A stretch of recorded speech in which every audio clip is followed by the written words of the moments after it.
আসসালামু আলাইকুম and welcome to my another video. So আজকে হচ্ছে এইচএসসি 2022 পরীক্ষার্থীদের জন্য অথবা inter first year and inter second ইয়ারের জন্য ফ্রেজ অ্যান্ড সুইটেবল ওয়ার্ডের তৃতীয় ক্লাস নিয়ে চলে এসেছি। Dear learners, let's get started. Rule 70 থেকে স্টার্ট হবে। তো 17 নাম্বার রুলটা দেখি। সেন্টেন্সের শুরুতে গ্যাপ প্লাস সাবজেক্ট প্লাস ভার্বের 2 নাম্বার রূপ অথবা মেইন ভার্বের পাস্ট ফর্ম প্লাস অবজেক্ট থাকলে ইট ইজ টাইম অথবা ইট ইজ হাই টাইম, এটাই উপযুক্ত সময়। এই দুটার মিনিং হচ্ছে উপযুক্ত সময়। যদি সেন্টেন্সের শুরুতে গ্যাপ থাকে তখন হবে সাবজেক্ট প্লাস ভার্বের 2 নাম্বার প্লাস অবজেক্ট। সেক্ষেত্রে আমরা কি বসাতে পারি? ইট ইজ টাইম অথবা ইট ইজ হাই টাইম। এক্সাম্পলটা দেখো, সেন্টেন্সের শুরুতে গ্যাপ, তারপরে সাবজেক্ট ওই, সেন্স ভার্বের 2 নাম্বার রূপ বা প্রিন্সিপাল ভার্বের পাস্ট ফর্ম, তারপর আওয়ার ব্যাড হ্যাবিট, এটা হচ্ছে object. We sense our bad habit, আমাদের খারাপ অভ্যাস পরিবর্তন করার উপযুক্ত সময় হবে। তাহলে এখানে আমরা কি দিতে পারি? ইট ইজ টাইম অথবা ইট ইজ হাই টাইম, যে কোনো একটা ইউজ করতে পারি। তোমাদের পরীক্ষায় যেটা থাকবে সেটাই দিতে হবে। বক্সের ভিতর যদি ইট ইজ টাইম থাকে তাহলে ইট ইজ টাইম দেবো, আর ইট ইজ হাই টাইম থাকলে ইট ইজ হাই টাইম দিতে হবে। রুল 18, সেন্টেন্সের শুরুতে গ্যাপের পরে যদি টু থাকে প্লাস টুর পরে প্রেজেন্ট ফর্ম, ভার্বের প্রেজেন্ট ফর্ম অথবা ভার্বের 1 নাম্বার রূপ প্লাস অবজেক্ট থাকলে সেক্ষেত্রে আমরা কি ইউজ করতে পারি? ইট ইজ টাইম অথবা ইট ইজ হাই টাইম, উপযুক্ত সময়, যে কোনো একটা বসালে হবে। কেমন দেখো এক্সাম্পলটা, dash to read in English book. যদি সেন্টেন্সের শুরুতে গ্যাপ থাকে, গ্যাপের পরে যদি টু থাকে, সেন্টেন্সের শুরুতে গ্যাপ এবং গ্যাপের পরে যদি টু থাকে সেক্ষেত্রে আমরা কি বসাবো? এখানে ইট ইজ টাইম অথবা ইট ইজ হাই টাইম, যে কোনো একটা ইউজ করলে হবে। It is time to read in English বুক, এটাই উপযুক্ত সময় ইংরেজি বই পড়ার। সেন্টেন্সের শুরুতে গ্যাপ থাকবে, গ্যাপের পরে যে টু থাকে, তারপরে ভার্বের 1 নাম্বার রূপ থাকবে, তারপরে একটা অবজেক্ট থাকবে। যদি এমন কোনো কিছু পাও তাহলে সেই ক্ষেত্রে আমরা ইট ইজ টাইম অথবা ইট ইজ হাই টাইম এটা ইউজ করতে পারি। রুল 19, সেন্টেন্সের শুরুতে গ্যাপ থাকলে বেশিরভাগ ক্ষেত্রে ইট অথবা দেয়ার এটি বসে। ইট অথবা দেয়ার এটি বসে। ইট অথবা দেয়ার তোমাদের যে 3 নম্বরে ফ্রেজ অথবা সুইটেবল ওয়ার্ডে আছে, ইট অথবা দেয়ার যদি থাকে তাহলে তোমরা রিয়েলাইজ করবে যে এটা হচ্ছে সাবজেক্ট হিসাবে বসবে। হ্যাঁ, আমরা জানি অনেকে যে ইট অথবা দেয়ার অবজেক্ট হিসেবে ইউজ করা হয়, বাট তোমাদের ফ্রেজ অ্যান্ড সুইটেবল ওয়ার্ডের ক্ষেত্রে সাবজেক্ট হিসেবে ইউজ করা হয়েছে। আই লাইক ইট, আমি এটি পছন্দ করি, কিন্তু ইটটা এখানে কি অবজেক্ট হিসেবে ইউজ করলাম। আবার আই উইল গো দেয়ার, আমি সেখানে যাব, দেয়ারটা এখানে আমরা অবজেক্ট হিসেবে ইউজ করছি, বাট তোমাদের যে 3 নম্বরে ফ্রেজ অ্যান্ড সুইটেবল ওয়ার্ড, এটা ক্ষেত্রে শুধু সাবজেক্ট হিসেবে বসবে। এটা যেমন সেন্টেন্সের শুরুতে গ্যাপ থাকবে, ইজ থাকতে পারে, আর থাকতে পারে, ওয়াজ থাকতে পারে, ওয়ার থাকতে পারে, প্লাস একটা অবজেক্ট থাকতে পারে। আবার এখানে প্রিন্সিপাল ভার্বও থাকতে পারে।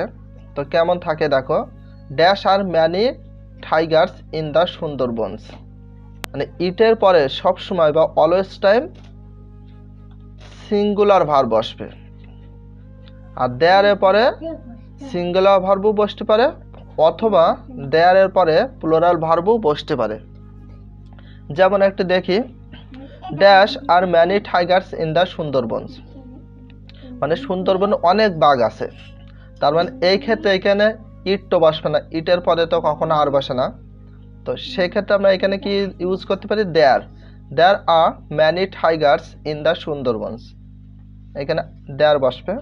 আর এখানে কি দেয়ার, তো এখানে দেয়ার ইউজ করা যায়, বাট এক্ষেত্রে আমরা কি ইউজ করতে পারি? ইট ওয়াজ এ স্টর্মি নাইট, এটি ছিল ঘূর্ণিঝড়ের রাত।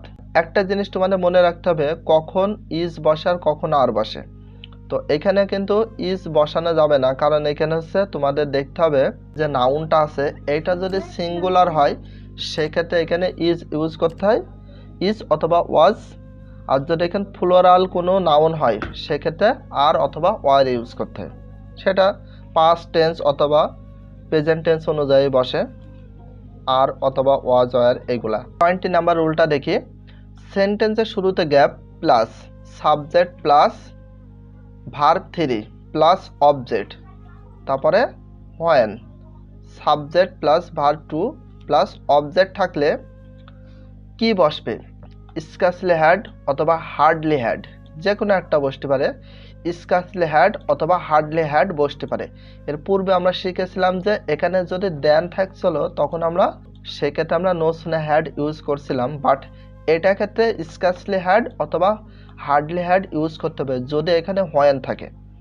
এটার মিনিং হচ্ছে যেতে না যেতে, খেতে না খেতে, পোষাতে না পোষাতে, এরকম কোনো কিছু ইউজ করায়। যেমন দেখি এখানে আমরা দুইটা ভিতরে যে কোনো একটা ইউজ করতে পারি। যেমন দেখো এখানে সাবজেক্ট আছে, ভার্ব 3 এটা হচ্ছে ইন্টার্ড, এটা ভার্বের 3 নাম্বার রূপ। অবজেক্ট, এখানে অবজেক্ট আছে, তারপরে এখানে কি থাকতে পারে? হোয়েন। এখানে যে গ্যাপটা আছে বাট তোমাদের এখানে হোয়েন থাকবে, ঠিক আছে। তারপরে সাবজেক্ট ভার্ব 2 মানে পাস্ট ফর্ম বা ভার্বের 2 নাম্বার রূপ, যদি অবজেক্ট থাকে না থাকলেও ব্যাপার নয়। এখন দেখো এই স্ট্রাকচারের সাথে যেহেতু ম্যাচিং করে যাচ্ছে সেক্ষেত্রে আমরা স্কার্সলি হ্যাড অথবা হার্ডলি হ্যাড ইউজ করতে পারবে যে কোনো একটা। এখানে হোয়েনটা দেওয়া থাকবে স্কার্সলি হ্যাড অথবা hardly had we enter the classroom when the teacher came. আমরা ক্লাসে প্রবেশ করতে না করতে তখন শিক্ষক আসলো। 21 রুলটা দেখি। দুইটি সেন্টেন্সের মাঝে ইন অর্ডার টু উদ্দেশ্য বা যাতে বসে, দুইটি সেন্টেন্সের মাঝে বসে ইন অর্ডার টু। আর ইন অর্ডার টুর মিনিংটা হচ্ছে কি উদ্দেশ্য বা যাতে। একটা স্ট্রাকচার দেখিয়ে দিই। Subject plus verb plus object plus principal verb plus object plus extension, এই কোয়ালিটি যদি থাকে সেক্ষেত্রে আমরা ইন অর্ডার টু বসিয়ে দেব। প্রথমে সাবজেক্ট, এখানে সাবজেক্ট, তারপরে ভার্ব, এখানে অক্সিলারি ভার্ব অথবা প্রিন্সিপাল ভার্ব যে কোনো একটা থাকতে পারে অথবা দুটাও থাকতে পারে। যদি অবজেক্ট থাকে থাকবে, না হলে নয়। একটা গ্যাপ, তারপরে প্রিন্সিপাল ভার্ব। এখানে তোমার ফলো করতে হবে যে গ্যাপের পরে প্রিন্সিপাল ভার্ব আছে কিনা। তারপরে আবার কি একটা অবজেক্ট, আবার এটা হচ্ছে অবজেক্ট, আবার কি একটা এক্সটেনশন, মানে বাকি অংশ থাকতে পারে। Student must work hard in order to get themselves admitted into universities, মানে ছাত্রছাত্রীদের অবশ্যই কঠোর পরিশ্রম করতে হবে উদ্দেশ্য বা যাতে, মানে যে কোনো বিশ্ববিদ্যালয়ে তারা যাতে ভর্তি হতে পারে। তাহলে যাতে বা উদ্দেশ্যের ক্ষেত্রে আমরা কি করতে পারি? ইন অর্ডার টু ইউজ করতে পারি। 22 রুলটা দেখি। দুইটি সেন্টেন্সের মাঝে আনলেস বা যদিও না বসে, দুইটি সেন্টেন্সের মাঝে বসে আনলেস, আর আনলেস মিনিংটা হচ্ছে যদিও না। একটি নেগেটিভ সেন্টেন্স এবং অন্যটি অ্যাফার্মেটিভ সেন্টেন্স থাকবে। যখন হচ্ছে আনলেস ইউজ করবা সেই সেন্টেন্সে কিন্তু দুই ধরনের সেন্টেন্স থাকবে। যেহেতু দুইটি সেন্টেন্সের মাঝে বসে অথবা শুরুতে বসতে পারে, বাট দুটা সেন্টেন্সের ভিতরে একটি হবে নেগেটিভ সেন্টেন্স আর একটি হবে অ্যাফার্মেটিভ সেন্টেন্স। এমনকি দুইটি অ্যাফার্মেটিভ সেন্টেন্সও থাকতে পারে মাঝে মাঝে, সেন্টেন্সের মাঝে বা প্রথমও বসতে পারে। এর আগে বললাম সেন্টেন্সের মাঝেও বসতে পারে আনলেস, অথবা সেন্টেন্সের শুরুতে বসতে পারে। যেমন একটা স্ট্রাকচার দেখি। Subject plus auxiliary verb plus not plus principal verb plus object, gap, আবার subject plus verb plus object, এই কোয়ালিটি বসতে পারে। আর যদি সেন্টেন্সের শুরুতে আনলেস বসে তাহলে দুই সেন্টেন্সের মাঝে একটা কমা ইউজ করা হবে। You can not prosper in life, তুমি জীবনে উন্নতি করতে পারবে না।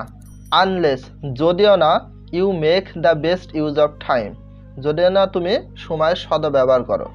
তাহলে এখানে হচ্ছে আনলেস, যদিও না তুমি সময়ের সদ্ব্যবহার করো তাহলে তুমি জীবনে উন্নতি করতে পারবে না, এইটা। তাহলে আনলেস কোথায় বসে? দুই সেন্টেন্স মাঝে বসতে পারে, আবার সেন্টেন্সের শুরুতে বসতে পারে, বাট সেন্টেন্স একটা নেগেটিভ আর একটা হচ্ছে অ্যাফার্মেটিভ সেন্টেন্স হয়, আবার দুইটাও অ্যাফার্মেটিভ সেন্টেন্স হতে পারে। যদি সেন্টেন্সের শুরুতে আনলেস বসে বা গ্যাপ থাকে সেক্ষেত্রে আনলেস বসে, কিন্তু দুই সেন্টেন্সের মাঝে একটা কমা ইউজ করা থাকবে। এবার আমরা 23 নাম্বার রুলটা দেখি। যে সেন্টেন্সে দুইটি গ্যাপ থাকবে যে সেন্টেন্সে দুইটি গ্যাপ থাকবে সেই সেন্টেন্সে দি ওল্ডার অথবা দি মোর বসে। যে সেন্টেন্সে দুইটি গ্যাপ থাকতে হবে সেই সেন্টেন্সে দি ওল্ডার ডট ডট দেন মোর বসে। কিন্তু এর পূর্বে আমরা দেখেছি দুইটা সেন্টেন্সে যদি দুইটা গ্যাপ থাকে হোয়াট ডাজ লুক লাইক বসতো, বাট সেটা লাস্টে একটা কোয়েশ্চেন মার্ক ছিল। দি ওল্ডার ডট ডট দি মোর এটা যদি বসে লাস্টে ফুল স্টপ থাকবে সেই সেন্টেন্সে। তাহলে এখানে হবে the older he gets the more he looks like him.